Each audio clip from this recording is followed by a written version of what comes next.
Sans aucun doute, ne lâche rien. Ce n'est pas parce que nous n'arrivons pas à résoudre une affaire le soir même que nous laissons tomber nos amis. Bien au contraire, nous allons remonter maintenant au mois de mai de l'année dernière sur un cas que nous n'avions pas réussi à faire aboutir. Pour voir s'il y a du nouveau, appelons Claude sur ce plateau. Voici Claude. Il a acheté un terrain pour faire construire une maison, mais entre-temps, le plan d'occupation des sols a été modifié. Pour sans aucun doute, cette affaire doit trouver sa conclusion ce soir. Bonsoir Claude. Bonsoir. Nous allons voir un résumé de votre affaire qui va intéresser tous ceux qui veulent faire construire et qui n'ont qu'une trouille, qu'on leur dise une fois qu'ils ont acheté le terrain, vous ne pouvez plus construire, car que vous avez acheté un terrain constructible et au moment de faire construire, un tour de passe-passe fait qu'il n'est plus constructible et vous vous retrouvez avec le terrain à l'emprunt. C'était une catastrophe. Résumé des faits, regardez. On se demande jusqu'où il va falloir aller pour arriver à trouver une solution, vu que pour le moment, c'est un peu l'impasse. Nous sommes en 1990. À l'époque, Claude Pépouet achète une maison entourée de terrains agricoles, non constructibles. Mais 5 ans plus tard, après une nouvelle modification du plan d'occupation des sols, les terrains deviennent constructibles. Notre témoin saute alors sur l'occasion pour acheter cette parcelle. La raison pour laquelle nous l'avons acheté, c'est que justement, nous ne voulions pas avoir d'habitation à côté de notre maison, vu que nous sommes dans un cadre campagnard et que c'est quand même beaucoup plus agréable de vivre ainsi. En 1997, Claude est muté. Il vend sa maison, mais les acheteurs ne veulent pas du terrain. Claude charge alors une agence immobilière de réaliser la vente. C'est alors qu'il apprend la mauvaise nouvelle. Une décision municipale vient de rendre le terrain inconstructible. Il est donc totalement invendable.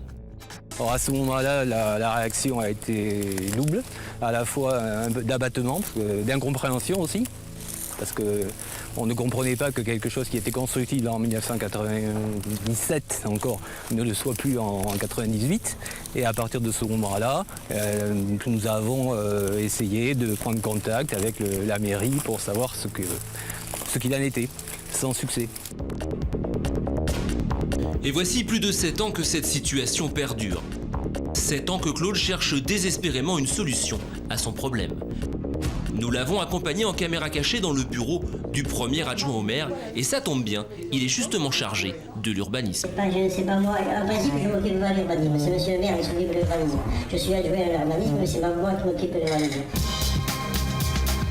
Et oui, vous avez bien entendu, dans cette mairie, l'adjoint chargé de l'urbanisme ne s'occupe pas de l'urbanisme. Alors comment une situation aussi absurde est-elle possible? Explication. En 1995, Claude achète un terrain de 1500 mètres carrés. À l'époque, les terrains d'une superficie supérieure à 1000 mètres carrés sont constructibles.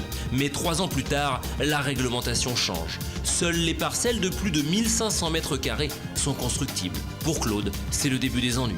Regardez bien ce document du cadastre. Sur ce plan, un trait mystérieux est soudainement apparu. Ce trait divise la parcelle de Claude en 2 terrains bien distincts. L'un de 1300 mètres carrés, l'autre de 200 mètres carrés. En réalité, il n'y a toujours qu'un seul et même terrain, mais peu importe, pour le cadastre, les 2 surfaces sont inférieures à 1500 mètres carrés. Légalement, il est donc impossible d'y construire quoi que ce soit. Les conseillers municipaux ont toujours l'air de renvoyer la balle à quelqu'un qui est au-dessus ou à un autre organisme. À présent, Claude est fatigué d'assister impuissant à cette interminable partie de ping-pong.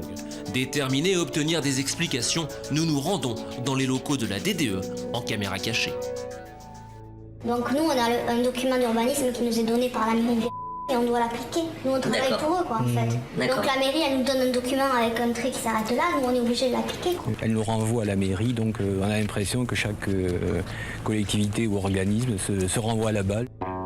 En attendant, personne ne semble se soucier de Claude et de ses 15 000 € bloqués pour un terrain inconstructible. La prochaine révision du plan d'occupation des sols n'est pas prévue avant 2 ans. À ce moment-là, cela fera tout juste 10 ans que Claude attend de vendre son terrain. Le 7 avril dernier, nous recevions Claude Pépouet sur le plateau de Sans aucun doute. Nous tentions alors de trouver une solution à son problème. Au téléphone, Julien Courbet contacte d'abord le maire de la commune, puis le directeur départemental de l'équipement. En ligne, les 2 hommes semblaient disposés à faire avancer le dossier.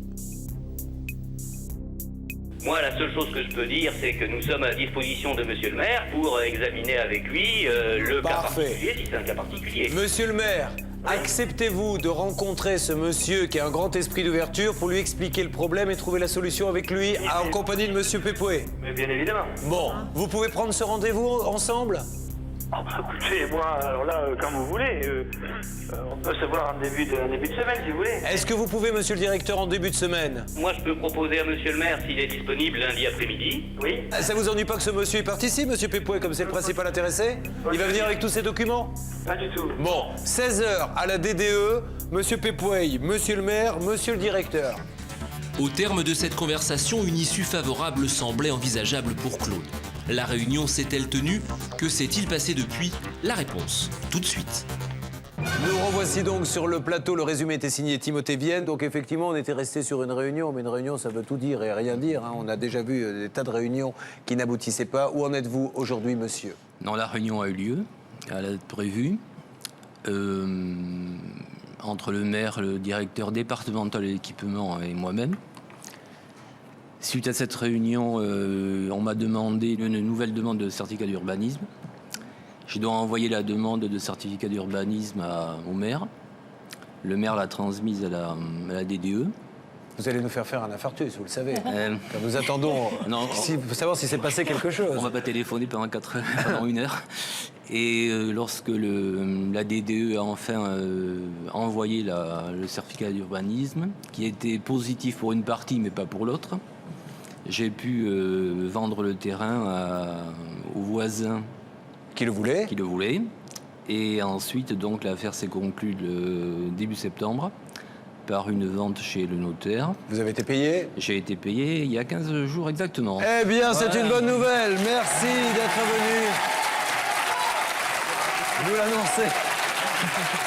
J'étais inquiet au départ. Non, mais Monsieur, j'y arrivais. c'était de l'acteur studio, là. C'était Hitchcockien. Bon, content? Très content. Hein. Bon, parce qu'on pensait, on savait pas. On avait un petit peu peur de ne pas se sortir de ça. Hein. Oui, tout à fait. Quand il y a un poste, toujours très difficile à faire bouger, mais quand l'administration est d'accord, que les mairies disent rien, on y arrive. Rappelons que Maître Michel a longtemps manifesté sous la bannière « Touche pas à mon poste » car il est comme ça. Merci, je suis ravi pour vous. C'est gentil d'être venu donner des nouvelles à nos téléspectateurs qui veulent savoir où en sont les dossiers. Et c'est maintenant pour vous, un nouveau départ. Hein, tout à fait. Avec ce boulet que vous n'avez plus à traîner. Tout à fait. Je remercie tout le monde, bien entendu. Je vous en prie. Merci mille fois, monsieur.